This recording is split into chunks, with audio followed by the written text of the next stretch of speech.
On with us, Adam West from the Saints Block Party podcast. Adam was in Colorado for Shedeur Sanders' pro day. And Adam, thanks so much for joining us again. And I'm going to ask you right off the bat, but I'm going to tell you something before I ask you. You must feel like Oppenheimer today. You know why? You come up with a story about the possibility of Shedeur Sanders, maybe falling to the Saints at 9. And they got everybody on the internet kind of repeat. And I knew it. Man, as soon as you posted that stuff, man, it went from Jackson Dart to Shedeur Sanders real quick. So first of all, you started that, and not that you predicting that, but you saying that's a possibility. So tell us about the pro day with Shedeur, what you heard there, and also maybe get this observation. Shedeur looked a little bit heavier than the last time I saw him when he was playing at Colorado. Is that he's put on some weight. Now, I'm not saying bad weight. It looks as though he's filled out pretty well, Adam. Yeah, I think he's, as you know, Mike, these athletes go through this process where they're not really training for football. They're training to this 4-month span of working out for these scouts and doing these athletic things. But I think Shedeur, one of the knocks on him was his frame, right? Kind of similar to the Bryce Young, Tua, and something that he's really worked on is trying to add more muscle mass to him. So he looked more stout, definitely, when I saw him up close. I thought the pro day, it was a good pro day for him, and it was one thing where I wasn't trying to use my fancy camera to take pictures and take a lot of video. I really wanted to kind of take it in and see him throw. And within the numbers, within the intermediate, he was, what you wanted to see, very accurate. The deep ball, he had a couple of nice deep balls, but then there was a couple of deep balls where it kind of hung up there. And, so I think that's what you get with him as a prospect. And, I asked Coach Shedeur Sanders about the possibility of him flipping to the Saints at 9, because it's as it gets closer, as we're getting closer to the draft day, it is becoming a possibility that Shedeur will be there at 9. And, I did want to know what Coach Prime, Deion Sanders, thought about his son being with the Saints. But it's funny because the way I asked the question was more about Shedeur's traits and how that would fit into Kellen Moore's offense, not exactly like about if he would be okay with his son being with the Saints. And it's super funny how, he took the question. It's funny because it became a thing of its own, and it's very interesting because if you were to ask me right now, just in terms of what I heard there in Colorado and Boulder on that Friday and what I've been hearing recently, I really think what's going to boil down to on draft day is you have Jeff Ireland and where the Saints have with their scouts, with their draft grade on Shedeur. It's not a draft grade of a 9th overall pick. It's probably more that of a high 2nd round pick. But you have a lot of people in the front office that wants to draft a quarterback high. And it feels like it's going to be Shedeur versus maybe Tyler Warren, or maybe Terrell McMillan, but it really feels like Tyler Warren. And feels like that's going to be the debate come draft night at 9 for the Saints. Adam, if you'd have told Prime that he'd have had Bobby Hebert coach his son, I would have liked to have heard his reaction. Because Bobby J is the only guy that I know of that threw Prime a touchdown pass, and then he threw him an interception that he ran back for a touchdown. So, man, him and Bob are good pals. So it popped in my mind when I heard the deal about it. Man, he'd have really reacted to that one. Right. The last time we talked, I know we both agreed that the Saints are in the quarterback business today. There is no doubt somewhere in this process they're going to pick a quarterback. If it's at 9, who knows? I think that's going to come down to who else is available. And I agree with you on the board part. I think the only quarterback that they really would have tried to make a run for would have been Cam Ward. And I don't think they had enough ammunition for that. I'm interested in your take on Jalen Milroe because I think I could make an argument that he's the best athlete in this draft class. When you look at the way he can run with a football, his lower body skills, his good tape is really good. His bad tape is not too good. And so he's not ready for prime time yet on the stage. but he's going to get drafted a lot higher than a lot of people think. Mm-hmm.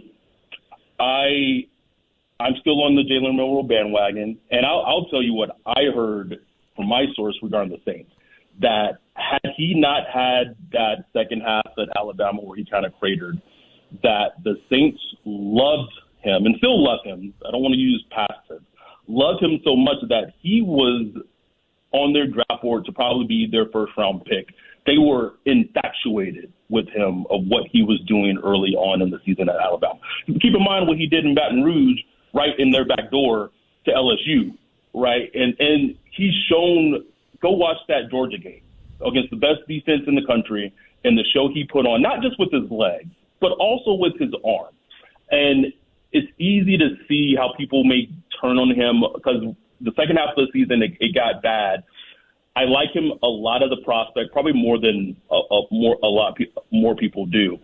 And I think there's I'm going to be careful how I say this. I think there's maybe a plan in place for the team that if they decide to pass on quarterback at 9, if they go best player available, defensive player, wide receiver, Tyler Warren, whoever it is at 9, they may then try to come back in the draft, which we've seen them do before. Mark Ingram, trade a future first, go back in the first round, draft Mark Ingram, come back in the first, and then get a quarterback later on the draft, maybe a Jalen Milroe, maybe a Jackson Dart, and then kind of have their cake and eat it too, where they're staying with their draft board, they're staying with their draft grade and drafting best player available at 9, but then they still want a quarterback, so then they're coming back and still getting the guy that they love at quarterback. But then I would ask the question that, well, if you're trading a future first-round pick or you're trading future assets to come back in the first round, then why wouldn't you just take, then why would you just take the quarterback at 9? Because then the draft grade doesn't really matter what the draft grade is. That's a different conversation for a different day. Yeah, you get that 5th-year option if you get back up into round 1, and so that's a plus. Here's my thing too about the Saints. If there's one area, and man, you could cross a lot of check marks on areas of need, but one spot they have to spend an early round pick on, Adam, and that's at cornerback. Because that was a strength on this team. And then you trade away Lattimore. You see Paulson Adebo sign with the Giants. And now all of a sudden, which last year entering the season was a strength, now becomes an area where you didn't get Tre'Davious Ward in the free agency period. That has to be looked at early in the draft. And I'm not talking about first round because it may be beyond that, but it can't be past the second or third round. No, it can't. And they're in a kind of a good position, and it's weird to say that they're in a cornerback class where there's a lot of talented corners who are coming off an injury where they hadn't been coming off an injury. They would probably first-round pick. You have a Benjamin Morrison of Notre Dame, who, for all accounts, still may end up being a first-round pick. But if he may be available there for the Saints at pick 40. Or you have the Eastern Carolina kid, I believe it's Rabal, who, again, coming off injury, first-round talent that might be there at 40, that likely will be able, if let's say they don't maneuver and they stay to their draft board, not trading future first-round picks, not trading pick 40, that if they have the ability that those corners may fall because they're coming off injuries that are going to be available at 40, that they may be able to draft them at 40 because it is a need. It's 100% a need.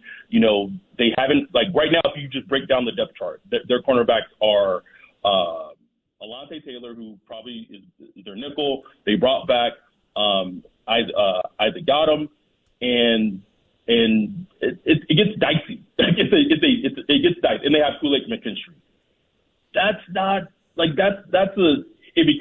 Their position of cornerback went from a position of strength to a glaring need, and they haven't really done anything to fix it. They tried to add Tre'Davious Ward. He went to the Colts. They actually also tried to go, and this is a scoop that we got from the man himself, who was at a barbershop in Dallas. Shout out to one of our listeners for getting the scoop. They tried to sign Jordan Lewis from the Cowboys, the slot corner at the Cowboys, but the Jaguars offered too much guaranteed money. So they know it's a position of need. So they know it's something that they're going to want to address come draft night as well. Last question for you, Adam. Will Shepard from Mandeville High School. I saw him play there, and he was a really good athlete. He goes to Vanderbilt, and the last 3 years there, now, Vanderbilt's not known for throwing the football a lot, but he caught 150 passes in 3 years there. And then he transferred that last season to Colorado, caught 48 passes. And, really good-looking athlete. He's not the fastest guy in the world, and I'd like to see him fill out the frame a little bit more. But, man, he can get up in the air. He's got great eye-hand coordination. Your thoughts on watching him at the Colorado Pro Day? Besides Travis Hunter, felt like he stole the show in terms of what he did athletically. 40.5 vertical jump. I believe it was a 10.5 broad jump. Everything he did athletically just looked easy to him. And was not a surprise that former Saints coach Sean Payton was talking to him after the workout was over, trying to get a good word in and see him. I think it's someone that, he wasn't a combine invite. He's someone that is a kind of a 50-50 ball player. I love what I saw from him. Probably raised his draft stock to round 5, maybe even round 4. And the Saints need those type of players. So someone that definitely should be on the Saints' radar in the later rounds of the draft. Man, the one thing with Sean, he smooths with everybody. I'm telling you. He's the ultimate double nut spy. He wants intel on you and what you know about somebody else. Adam, thanks so much for joining us this afternoon. I really appreciate it. Always great insights, and we'll have you back on real soon, buddy. Thank you. Thanks, Mike. It was a pleasure. You have a great one. All right. That was Adam West. Does a great job and hits a lot of the pro days. It gets a lot of good inside information on the Saints. We'll be back to finish it off here in hour number 1 of Sports